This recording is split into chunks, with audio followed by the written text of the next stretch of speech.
Assalamualaikum warahmatullahi wabarakatuh. Berjumpa lagi dengan saya pada mata pelajaran Pendidikan Pancasila dan Kewarganegaraan. Oke anak-anak, masih semangat pada pagi hari ini? Oke, pada pagi hari ini Ibu akan membahas mengenai pelajaran ketentuan Undang-Undang Dasar Negara Republik Indonesia dalam kehidupan berbangsa dan bernegara. Sebelum kita memulai pelajaran pada pagi hari ini, marilah kita berdoa menurut agama dan kepercayaan masing-masing, agar apa yang akan kita peloreh pada pagi hari ini dapat bermanfaat untuk kita semua. Berdoa mulai. Selesai. Amin, amin ya robbal alamin. Semoga doa kita diijabah oleh Allah SWT. Oke, sebelum kita mulai pelajaran pada pagi hari ini, Ibu akan mengabsen kalian satu persatu. Dimulai dari Safira, ada Umi, ada Fatmawati, ada Silvi, ada Era, ada Akbar, ada Sandy, ada Nur Fajri. Kemana anak-anak? Sakit. Oke, semoga teman kita yang sedang ditimpa sakit semoga lekas sembuh. Jangan lupa berdoa ya untuk kesembuhan teman kita. Oke, pada pagi hari ini tema yang akan kita bahas meliputi 4 pokok. Yang pertama yaitu wilayah negara kesatuan Republik Indonesia. Yang kedua, kedudukan negara kesatuan Republik Indonesia. Yang ketiga, kemerdekaan beragama. Yang keempat, sistem pertahanan dan keamanan Republik Indonesia. Jadi, cakupan pada materi pada pagi hari ini yaitu kalian harus paham mengenai keempat-empatnya poin yang telah saya sebutkan tadi. Untuk itu, saya harap kalian harus menyimak apa yang akan Ibu pelajari pada pagi hari ini. Masih semangat kan ya?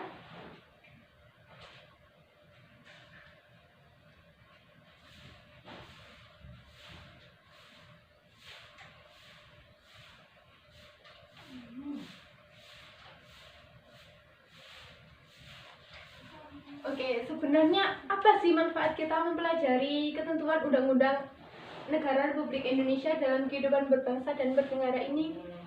Manfaatnya itu sangat banyak sekali. Karena apa? Negara Indonesia adalah negara hukum, yang mana semua warga negaranya harus taat dan patuh pada hukum yang berlaku di negara Indonesia ini. Hukum ini dibentuk agar masyarakat ini tertib dan paham mengenai norma-norma yang berlaku dalam sosial masyarakat. Jadi, jika kita paham mengenai kedudukan negara kesatuan, wilayah, kemerdekaan, sistem pertahanan, dan keamanan, tentunya kita akan lebih paham mengenai negara kita tercinta ini. Jadi, kita akan bertindak sebagai warga negara yang baik, warga negara yang turut aktif dalam upaya kemerdekaan bangsanya, warga negara yang kreatif untuk mengisi kemerdekaan negaranya. Selanjutnya, kita langsung ke sebelum membahas, kita bincang-bincang dulu mengenai ini. Ini gambar apa anak-anak? Ya, jadi ini adalah gambar peta Indonesia, yang mana Indonesia terdiri dari daratan dan lautan. Seperti yang kita ketahui bahwa lautan Indonesia ini sangat luas sekali, yang mana sepertiga dari wilayah Indonesia adalah lautan. Jadi, sektor kelautan ini harus dimanfaatkan sebaik mungkin agar potensi-potensi kelautan semakin terasa dan dapat menjunjung Indonesia di kancah dunia. Seperti yang kita lihat di sini bahwa Indonesia dari Sabang hingga Merauke berbatasan langsung dengan negara-negara di kawasan Asia Tenggara seperti Malaysia, Singapura, Vietnam, Thailand, serta Timur Leste. Selanjutnya kita akan membahas mengenai yang pertama, yaitu wilayah negara kesatuan Republik Indonesia. Nah, wilayah kesatuan negara Republik Indonesia ini terbagi menjadi 2. Yang pertama, wilayah daratan, dan yang kedua yaitu wilayah lautan. Kita tulis ya.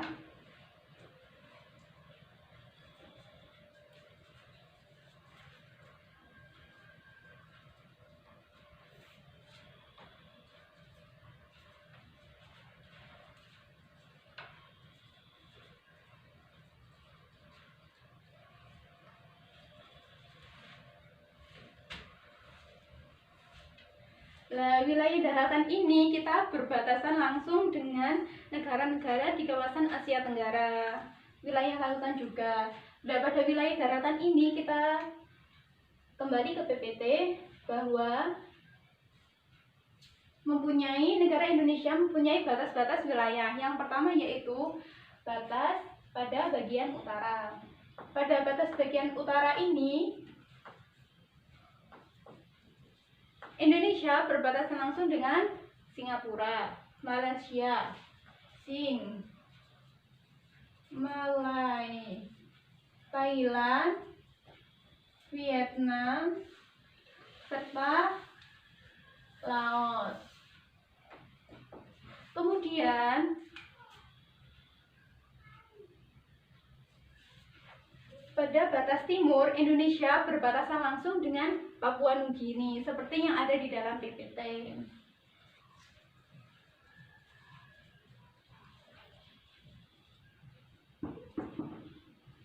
Selanjutnya, pada batas bagian selatan, Indonesia berbatasan langsung dengan Timur Leste.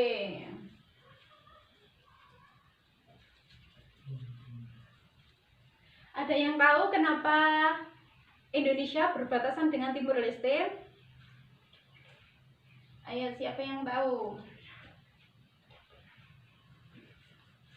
Jadi, Indonesia berbatasan dengan Timur Leste karena pada tahun 1999 pada masa pemerintahan Presiden Habibie, Timur Leste secara yuridis, secara hukum sudah melepaskan diri dari Negara Kesatuan Republik Indonesia.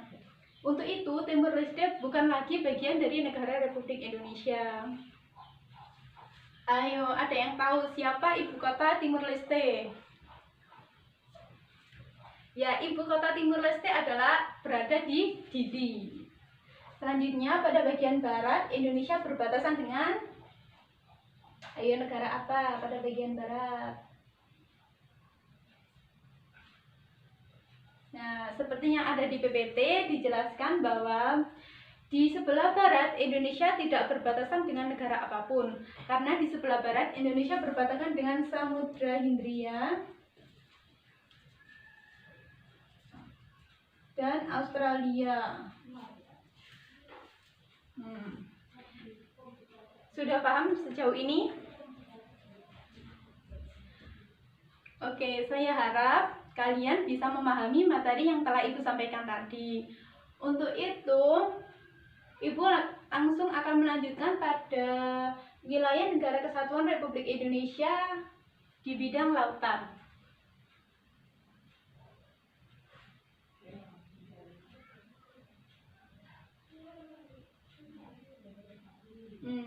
Di sini disebutkan bahwa di PPT, wilayah lautan perairan merupakan kawasan suatu negara yang terdiri dari perairan pedalaman, perairan kepulauan, dan laut teritorial. Yang mana ketiganya ini?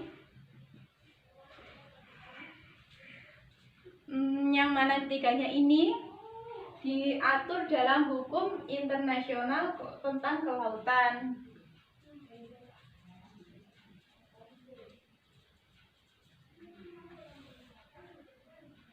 Nah, pada wilayah lautan memiliki 3 hukum. 3 hukum yang harus ditaati oleh seluruh negara di dunia ini. Yang pertama yaitu seperti yang ada di PPT, mohon diperhatikan ya. Zona laut teritorial,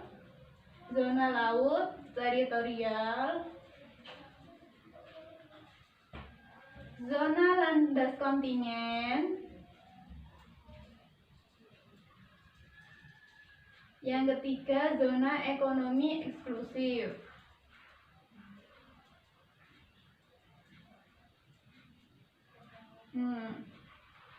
Pada ketiga zona ini memiliki hukum-hukum dan peraturan yang harus ditaati oleh seluruh negara yang ada di dunia. Seperti Ibu akan gambarkan mengenai hukum-hukum tersebut.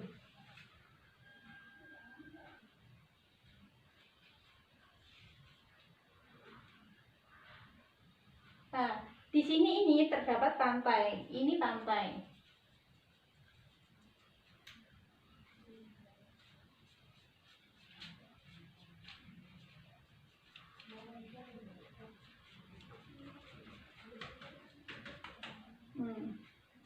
Di sini ini pantai. Kemudian ini itu 12 mil. Nah, di sini dijelaskan bahwa laut teritorial ini memiliki jarak 12 mil.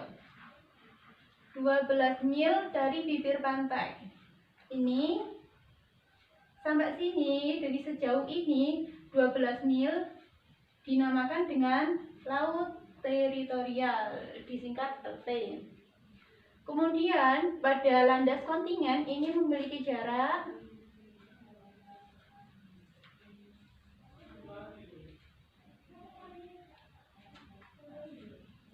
sejauh ini.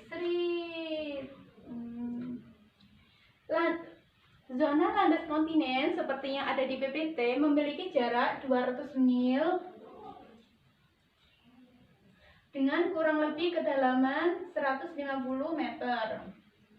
Jadi pada zona landas kontinen ini, antara ini pantai, bibir pantai hingga kedalaman sini harus berjarak kurang lebih 150 meter dengan panjang 200 mil.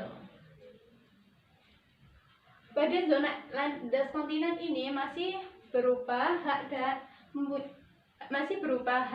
dengan kekayaan alam tersebut masih masuk ke dalam wilayah Indonesia. Sedangkan zona ekonomi eksklusif yaitu daerah-daerah yang berbatasan dengan laut bebas seperti sebelah selatan Pulau Jawa. Jadi pada baik Samudra Hindia dan Australia kan sudah berhubungan dengan laut bebas, yang artinya pada bagian barat negara Indonesia ini harus ada zona ekonomi eksklusif, yang mana zona ekonomi eksklusif ini berjarak 200 mil dari bibir pantai, yang artinya jika jarak antara pantai sampai ke 200 mil laut Pasifik, lautan luas, itu masih merupakan hak dari negara Indonesia.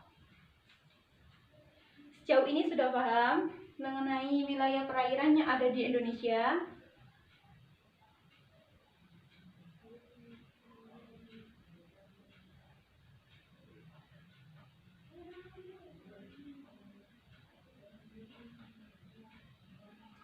Oke, Ibu rasa kalian sudah paham mengenai wilayah Negara Kesatuan Indonesia, baik berupa daratan maupun berupa lautan. Nanti UAS, ujian akhir semester, ini semua harus dihafalkan. Artinya kalian harus bisa menghafal materi-materi yang telah Ibu sampaikan hari ini secara baik. Kemudian yang kedua, sudah siap membahas yang kedua? Yang kedua yaitu Ibu akan membahas mengenai kedudukan warga negara dan penduduk Indonesia. Ada 4 cakupan yang akan kita bahas pada pagi hari ini. Yang pertama yaitu kedudukan warga negara.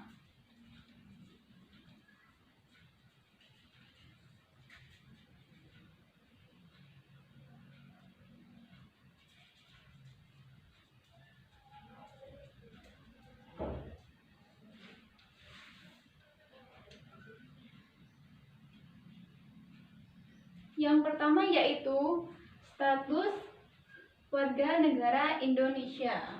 Status warga negara Indonesia.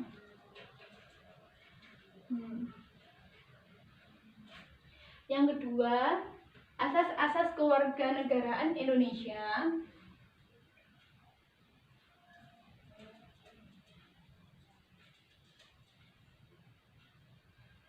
Yang ketiga, penyebab hilangnya kewarganegaraan.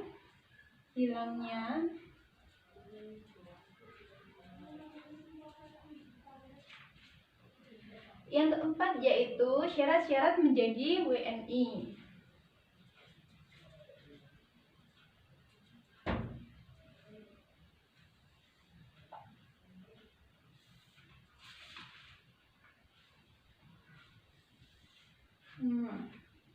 Seperti ini ya, seperti yang ada di peta, yang ada di papan tulis, kalian harus memperhatikan.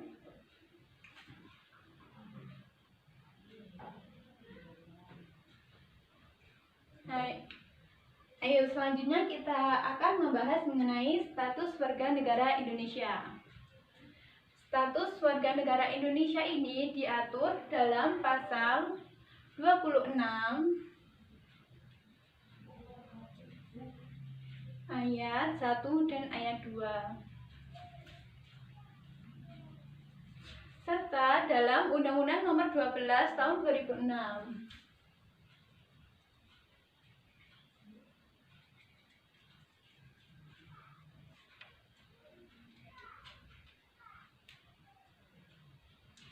Seperti yang ada di PPT bawah, yang berisi pada pasal 26 ayat 1 yang menyatakan bahwa Undang-Undang Dasar Negara Republik Indonesia tahun 1945 yang menjadi warga negara adalah orang-orang bangsa Indonesia asli dan orang-orang bangsa lain yang disahkan dengan undang-undang sebagai warga negara. Adapun penduduk adalah orang yang tinggal di Indonesia, kemudian lebih lanjut diatur dalam Undang-Undang Pasal 2 Undang-Undang Nomor 12 Tahun 2006. Warga negara Indonesia adalah orang-orang bangsa Indonesia asli dan orang-orang bangsa lain yang disahkan dengan undang-undang sebagai warga negara. Artinya dalam pasal 26 ini memuat 2 poin penting yang menjadi warga negara, yaitu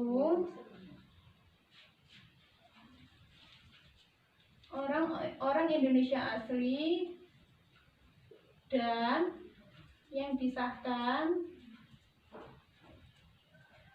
oleh undang-undang. Seperti ini.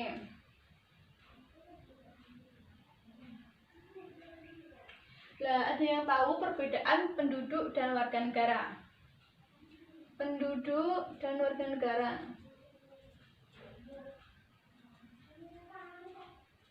Ayo, siapa yang bisa menjawab di depan? Ayo, perbedaan penduduk dan warga negara. Jadi, penduduk yaitu orang yang tinggal sementara waktu di suatu daerah, yang mana orang penduduk ini harus mematuhi aturan-aturan yang ada di daerah tersebut. Ia harus selalu menghormati, menjunjung tinggi adat istiadat, serta harus berlaku sesuai dengan norma yang ada di negara tersebut. Tapi ia tidak memperoleh hak-hak sebagai warga negara, karena penduduk ini bukan hanya warga negara Indonesia, tapi juga warga negara asing yang tinggal di negara Indonesia, itu juga disebut sebagai penduduk. Sedangkan warga negara yaitu orang yang tinggal dan menetap di Indonesia dengan kurun waktu selamanya, karena memang warga negara Indonesia yang mempunyai kewajiban sebagai warga negara dan mempunyai hak sebagai warga negara yang harus patuh dan tunduk pada hukum yang berlaku di negara tersebut. Selanjutnya, sudah paham perbedaan penduduk dan warga negara? 2 poin ini harus kalian catat di buku catatan. Karena apa? Penduduk dan warga negara ini sangat penting. Perbedaannya kalian harus paham, karena pada ujian tengah semester besok Ibu akan membuat soal mengenai penduduk dan warga negara. Oke. Selanjutnya kita akan membahas mengenai hilangnya warga negara, hilangnya kewarganegaraan seseorang.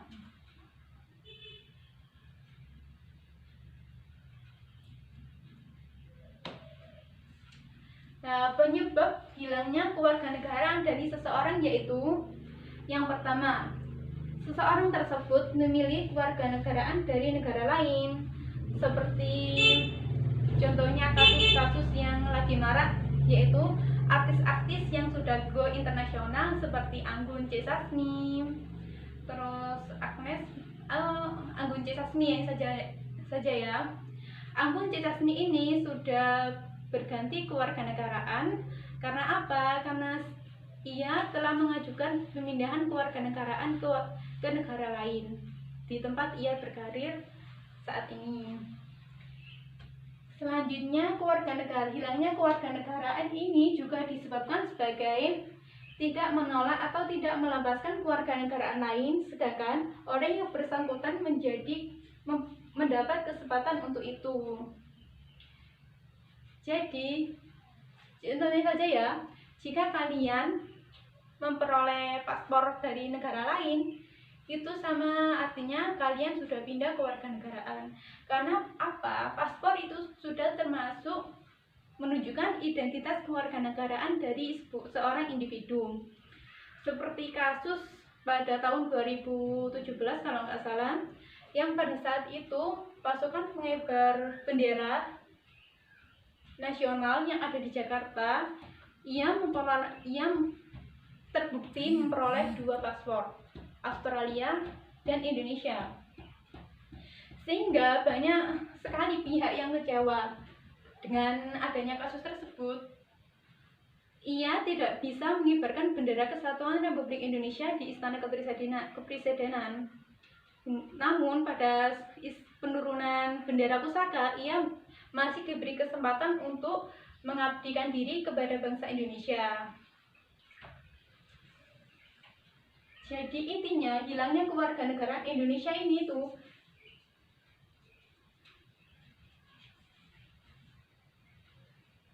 hilangnya kewarganegaraan Indonesia yaitu dibuktikan dengan adanya ketidaksetiaan seorang individu,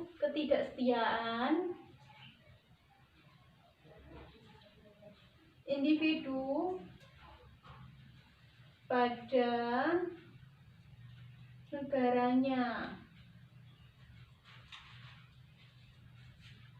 Seperti ini. Sudah paham anak-anak?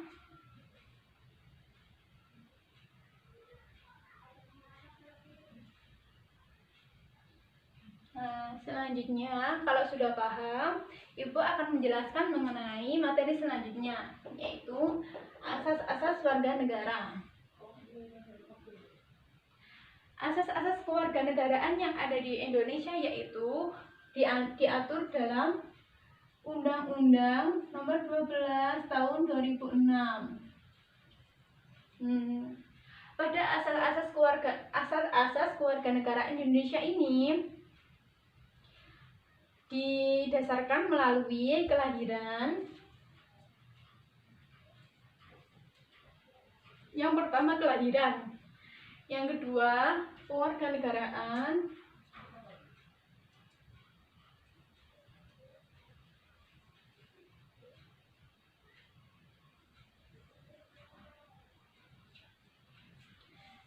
yang ketiga melalui anak angkat, misalnya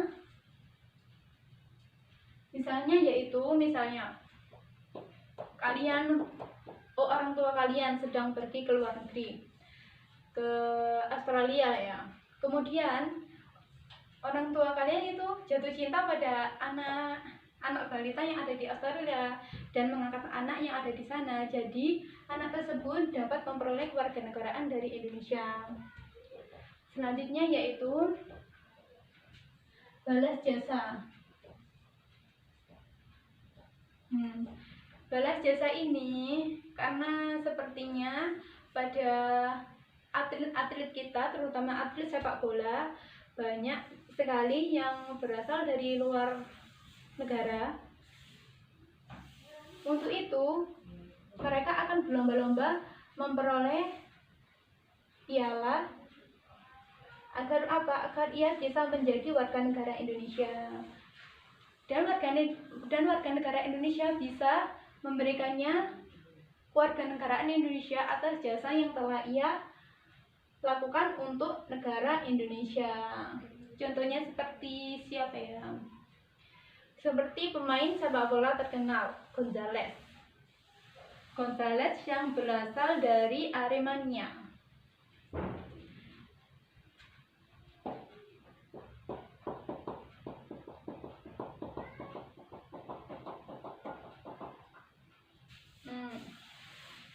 Pada asas-asas kewarganegaraan Indonesia pada hal kelahiran ini akan menimbulkan 2 poin penting. Yang pertama yaitu ius soli, yang kedua ius sanguinis. Ius soli dan ius sanguinis Apa perbedaan keduanya?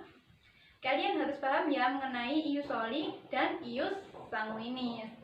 Oke, Ibu akan menjelaskan mengenai perbedaan dari ius soli dan ius sanguinis. Ius soli yaitu apabila ada seorang individu yang lahir di negara Indonesia, walaupun orang tuanya bukan berasal dari negara Indonesia, ia tetap diakui sebagai warga negara Indonesia karena negara Indonesia menganut ius soli. Sedangkan ius sanguinis yaitu seseorang yang dinyatakan sebagai warga negara Indonesia yang orang tuanya berdarah asli darah Indonesia, namun kelahirannya ada di luar negeri. Contohnya saja ya. Contohnya Mbak Umi, orang tuanya sedang liburan ke Amerika. Dan pada saat itu, orang tuanya Mbak Umi itu sedang mengandung 9 bulan dan siap untuk lahiran. Tapi tetap pergi liburan karena apa? Karena memang jadwalnya liburan akhir tahun. Kemudian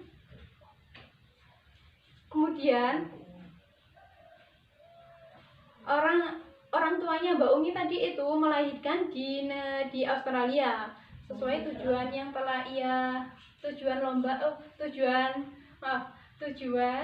liburan keluarganya di Australia. Jadi adiknya Mbak Umi itu termasuk dalam ius sanguinis, tetap memperoleh kewarganegaraan dari Indonesia. Karena apa? Orang tuanya Mbak Umi berdarah asli darah Indonesia. Paham? Oke. Untuk itu,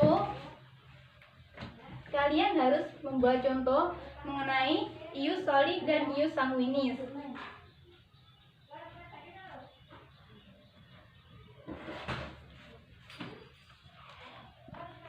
Oke, untuk memahami materi mengenai ius soli dan ius sanguinis, Ibu akan memberikan kalian tugas.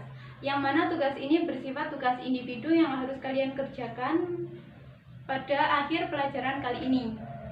Tugasnya yaitu kalian harus membuat contoh mengenai ius soli dan ius sanguinis masing-masing satu. Dikumpulkan di akhir pelajaran ya, jangan lupa. Selanjutnya, kita akan membahas mengenai syarat warga negara Indonesia.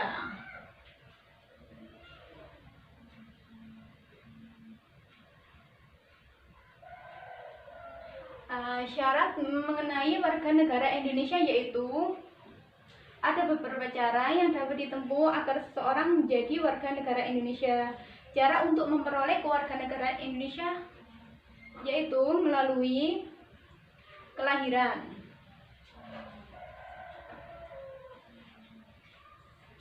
melalui pengangkatan,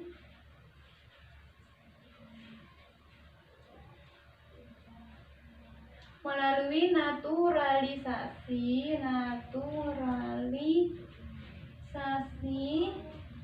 serta pernyataan memilih.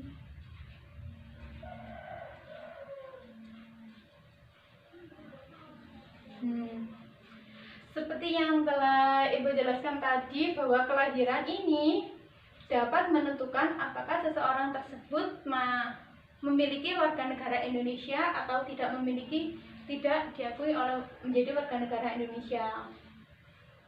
Pada syarat menjadi kelahiran ini akan menimbulkan dua hal. Yang pertama yaitu apatrid. Yang kedua bipatrid.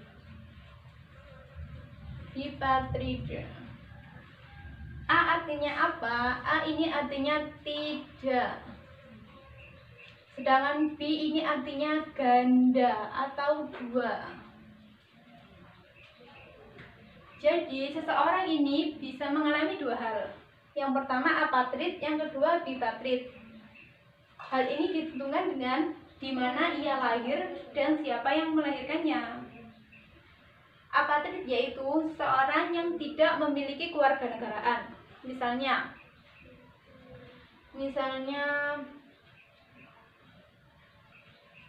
Ada seseorang yang melahirkan anaknya di Australia, tapi negara Australia tersebut tidak menganut asas ius soli. Jadi secara hukum anak tersebut tidak diakui sebagai warga negara dari Australia, dan orang tua dari anak tersebut berasal dari Indonesia misalnya saja ya.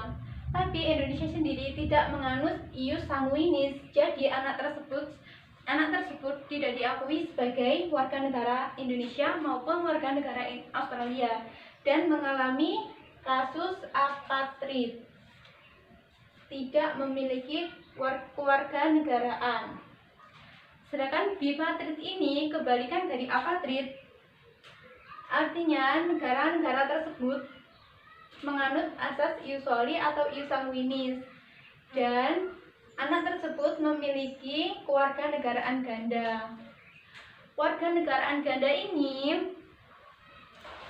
diperoleh sampai anak berusia 17 tahun. Setelah berusia 17 tahun dan sudah dianggap dewasa atau sudah menikah, anak tersebut bisa memilih menjadi negara mana yang akan ia anut. Pengangkatan ini yang kedua yaitu pengangkatan.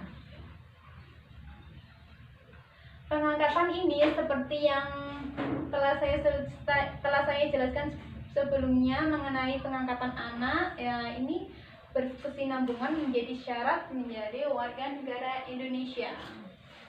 Naturalisasi serta pernyataan memilih yang diajukan kepada Presiden Republik Indonesia. Keempat syarat ini bisa menjadikan seseorang yang warga negara asing menjadi warga negara Indonesia. Betul sekali.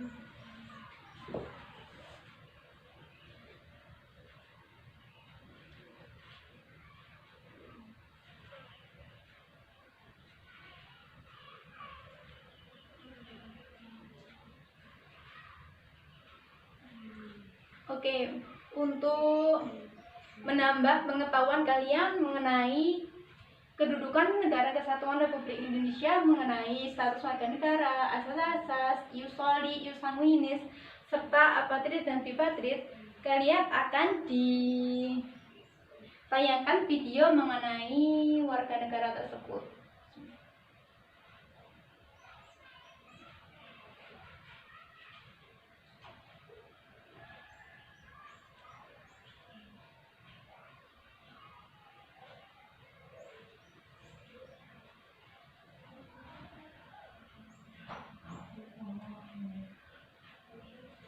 Di sini video yang akan saya tayangkan berupa kedudukan warga negara dan penduduk. Agar kalian lebih memahaminya, mohon disaksikan dengan baik.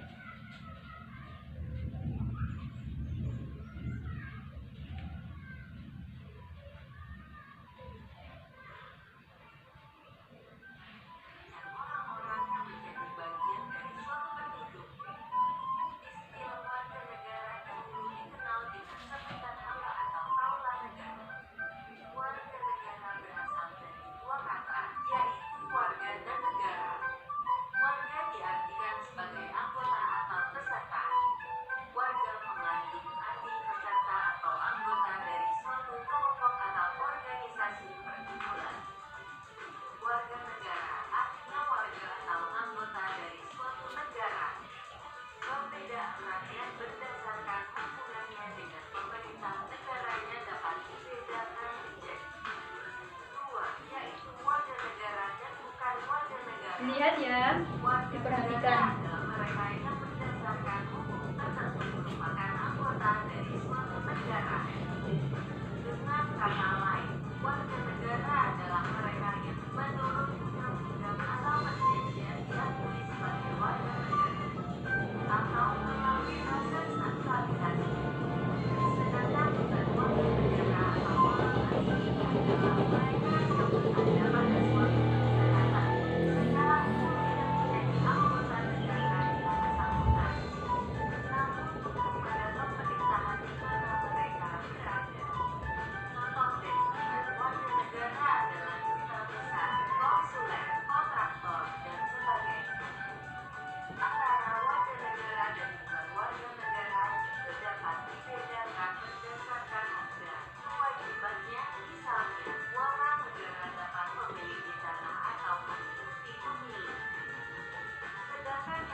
Atau dengan kata lain warga dari negara itu. Semua warga yang sah serta berdaulat mempunyai hak menentukan kewarganegaraannya. Oleh karena itu, dikenal dua asas kewarganegaraan yaitu sebagai berikut. 1. Asas kewarganegaraan berdasarkan kelahiran. Penentuan sebuah kewarganegaraan berdasarkan kelahiran terbagi menjadi dua, yaitu asas ius soli dan asas ius sanguinis. Asas ius soli atau asas tempat atau daerah kelahiran merupakan asas yang menetapkan seseorang memiliki kewarganegaraan menurut tempat atau daerah orang tersebut dilahirkan. Contoh, di negara Inggris menganut asas ius soli, seseorang berkewarganegaraan melahirkan anak di negara Inggris. Secara otomatis anak tersebut menjadi warga negara Inggris. Asas ius sanguinis atau asas hubungan darah atau keturunan adalah asas yang menetapkan seseorang memiliki kewarganegaraan menurut kewarganegaraan orang tuanya. Contoh, di negara RRC yang menganut asas ius sanguinis, seseorang berkewarganegaraan RRC melahirkan anak di negara A sehingga anak tersebut menjadi warga negara RRC. 2. Asas kewarganegaraan berdasarkan perkawinan. Penentuan sebuah kewarganegaraan berdasarkan perkawinan terbagi menjadi dua, yaitu asas persamaan hukum dan asas persamaan derajat. Asas persamaan hukum adalah asas yang memiliki pengertian bahwa suami istri merupakan keluarga yang memiliki ikatan kesatuan yang tidak boleh terpecah. Keluarga merupakan inti dari masyarakat sehingga status kewarganegaraan suami istri harus sama. Asas persamaan derajat adalah asas yang memiliki pengertian bahwa dalam suatu perkawinan tidak menyebabkan salah satu pihak tunduk secara hukum terhadap yang lain.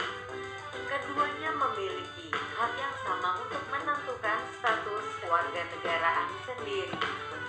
Dengan demikian, mereka tetap memiliki kewarganegaraan masing-masing sebagaimana sebelum terjadi perkawinan.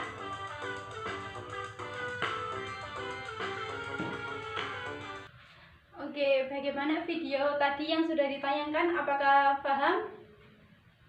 Atau masih belum paham juga mengenai asas-asas kewarganegaraan yang ada di Indonesia? Saya yakin kalian sudah paham dan mengerti.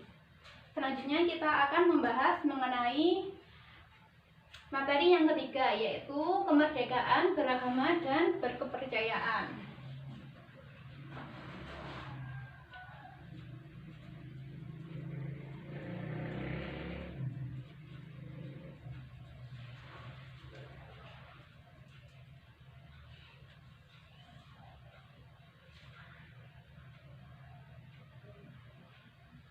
Seperti yang ada di PPT bahwa kemerdekaan beragama yang ada di Indonesia ini diatur dalam dibagi dua. Dalam pasal 28E, pasal 28E ayat 1 dan 2, serta pada pasal 29 ayat 2.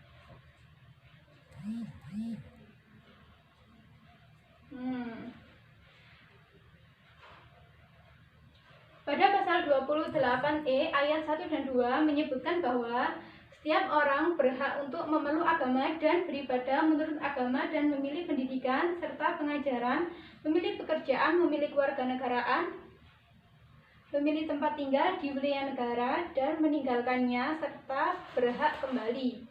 Yang ayat 2 berbunyi bahwa setiap orang berhak atas kebebasan meyakini kepercayaan, menyatakan pikiran dan sikap sosial dengan hati nuraninya. Sedangkan pasal 29 menyatakan bahwa negara menjamin kemerdekaan tiap-tiap penduduk untuk memeluk agamanya masing-masing dan untuk beribadah menurut agama dan kepercayaannya itu. Jadi pada pasal 28E ayat 1 dan 2 serta pasal 29E ayat 2 disebutkan bahwa Indonesia membebaskan seluruh warga negaranya untuk memilih agama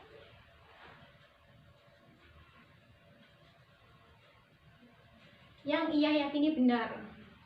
Seperti yang ada pada Pancasila, sila pertama yang berbunyi bahwa ketuhanan yang Maha Esa, yang artinya seluruh warga negara yang ada di Indonesia ini harus memeluk agama dan berketuhanan serta menjalankan agama sesuai dengan agama yang ia yakini benar. Pada mengenai kebebasan beragama ini, akhir-akhir ini muncul isu mengenai pemberian kolom agama kepercayaan di kartu tanda penduduk atau KTP, yang mana pada saat itu Indonesia mulai membukakan akses untuk para penganut kepercayaan seperti agama Bahai, seperti Kejawen, Sunda Wiwitan, dan lain sebagainya untuk memberikan hak-hak warga negaraannya untuk beragama sesuai dengan agama yang ia yakini benar. Sehingga negara juga mengakui bahwa aliran kepercayaan tersebut benar dan berasal dari Indonesia.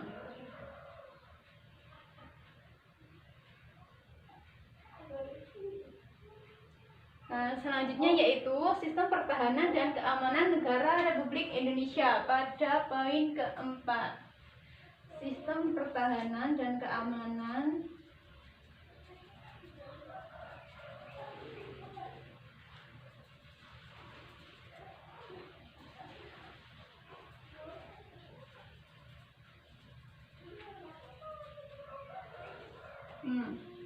Pada sistem pertahanan dan keamanan ini, seperti dijelaskan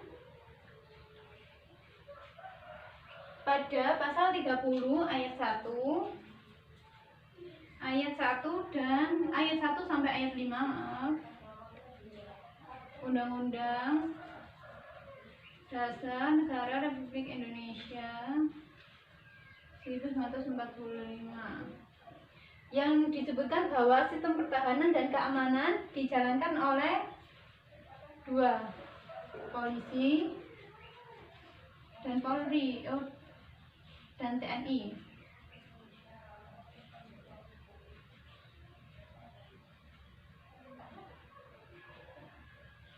Serta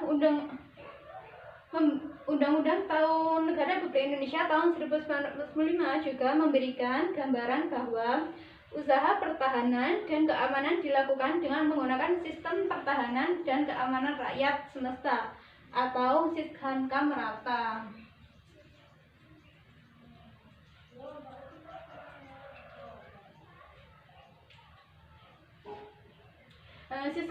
Sishankam Rata ini maksudnya yaitu segala upaya menjaga pertahanan dan keamanan negara yang seluruh rakyat dan segenap sumber daya nasional, sarana dan prasarana nasional, serta seluruh wilayah negara sebagai suatu kesatuan pertahanan yang utuh dan menyeluruh.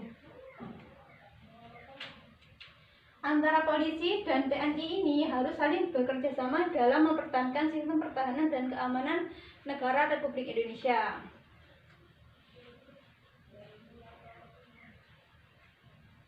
Oke, kita sudah membahas 4 materi pokok yang sudah dipelajari.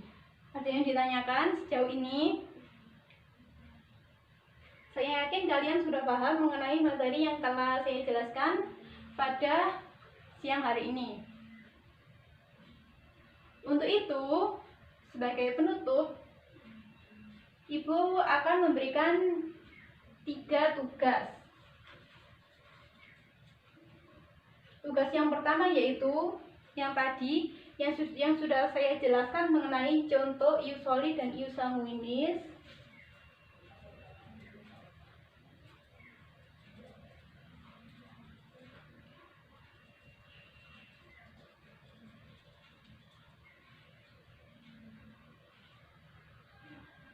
Yang kedua yaitu mengenai kesimpulan yang akan kita ambil pada pagi hari ini.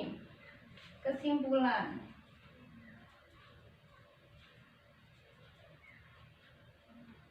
Yang ketiga ini berupa tugas kelompok.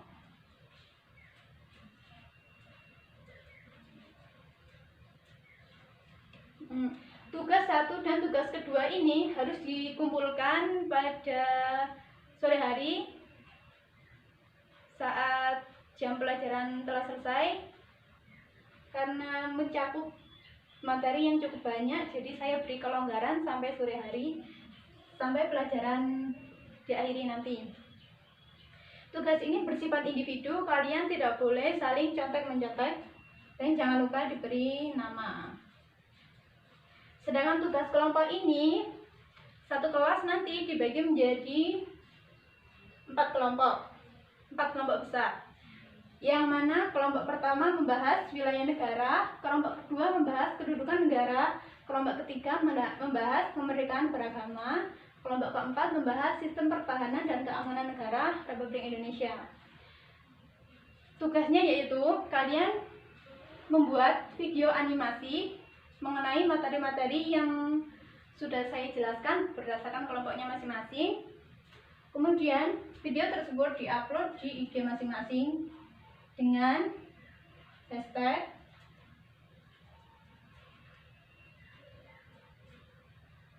Cinta Indonesia.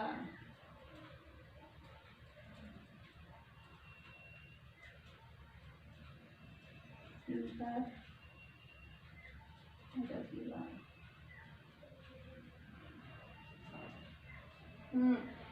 Dengan 3 hashtag. Yang pertama hashtag Cinta Indonesia, yang kedua hashtag Pintar Pancasila, dan yang ketiga hashtag nama kalian.